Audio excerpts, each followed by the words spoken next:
I want to tell you about the lowest point in my financial life. And not much happened. No repo, no eviction, no bankruptcy, no dramatic phone call. And that's why nobody talks about it. There's no story really to tell. There's no rock bottom to point at. I wasn't drowning, I was treading water for years. And treading water is often worse than drowning because nobody comes to save you. Now, for me, this was post-military, post-finishing college. I'm a grown man with a paycheck and a plan and nothing to show for it.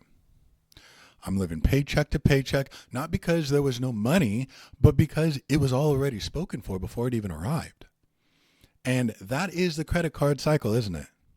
The consumer debt cycle. Paying as much as you can over the minimum to still scrape by every month. Watching the balance move like a glacier. Oh, it was so slow. The daily texture of feeling stuck is pretty much like this.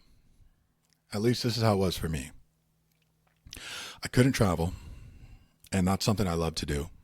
I couldn't buy things that I wanted, and I'm not talking necessarily about big purchases. I just couldn't buy the stuff I wanted. I couldn't say yes to things guys my age were saying yes to, going out and having fun, going to the theme park whenever, going doing cool stuff. And so I wasn't broke. I was just unable. I was literally surviving, and that was it. That was the whole strategy right there. And here's a part that took me years to admit. It's easy to blame the system, isn't it? But nobody else made those charges. Nobody else swiped those cards. I did. You did. And it has to be named plainly.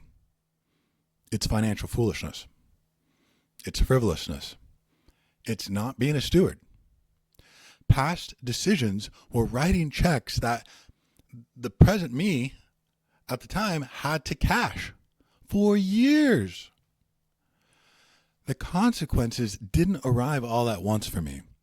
They arrived every paycheck, every month, for a very long time. Galatians chapter 6, verse 7 says, "Do not be mocked." What? No. Galatians 6:7 says, "Do not be deceived. God is not mocked. For whatever a man sows, that he will also reap." And I was reaping what I sowed. You reap foolishness if you sow foolishness. Proverbs chapter 13, verse 11 says, "Wealth gained by dishonesty will be diminished, but he who gathers by labor will increase." And my wealth certainly diminished. Proverbs chapter 22, verse 7 says, "The rich rules over the poor, and the borrower is servant to the lender." Just a fact of life. And I was a servant for a really long time, and it stunk really bad.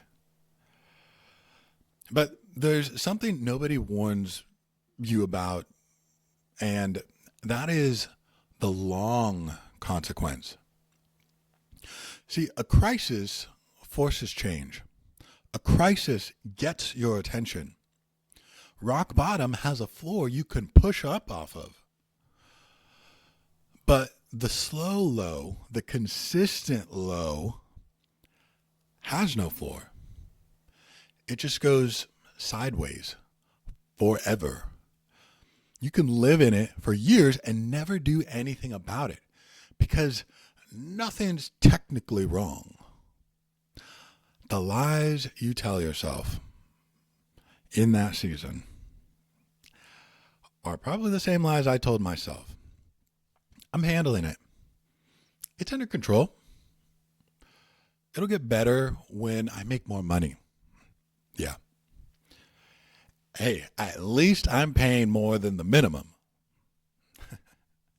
Paying more than the minimum made me feel responsible, and it was the right thing to do, for sure.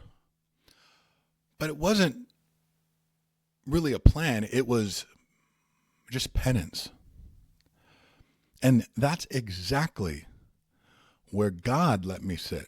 I got to be honest here. I didn't feel God rescuing me. I felt like he was letting me feel it. Let this be clear in your mind. What you're going through right now, what I went through, it's not punishment. God is not punishing you. You say, Mark, what do you mean? This is clearly punishment. No, it's consequence. Natural consequence. Loving fathers let sons live in the results of their choices, of their children's choices. That's painful, isn't it? Most of the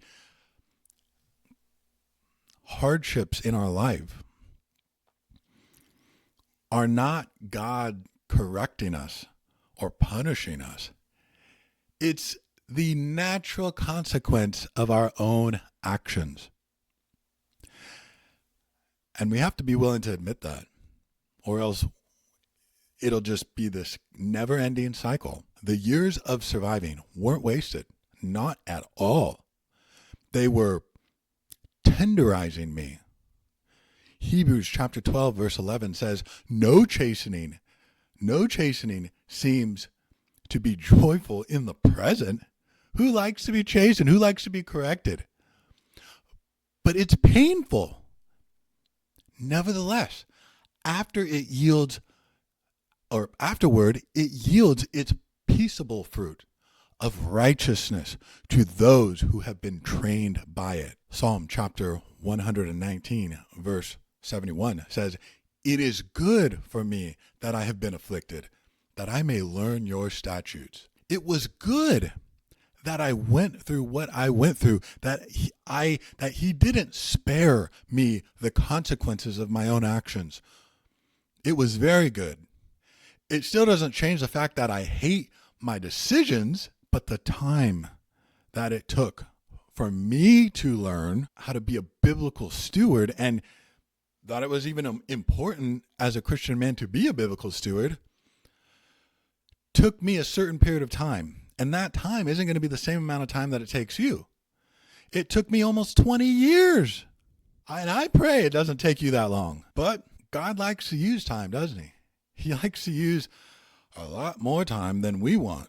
We want things done now, right? Like, hey, Lord, teach me right now. Yeah, I want to learn. Teach me right now. But God doesn't always work like that. The Bible says that his ways aren't our ways.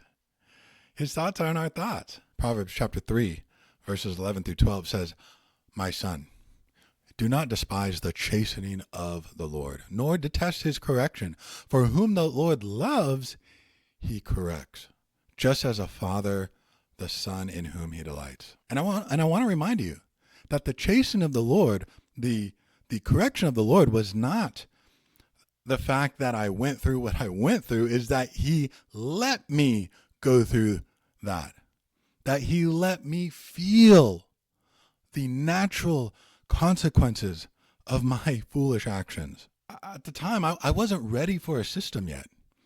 I was still too proud to think I even needed one. Then something showed up that I wasn't even looking for.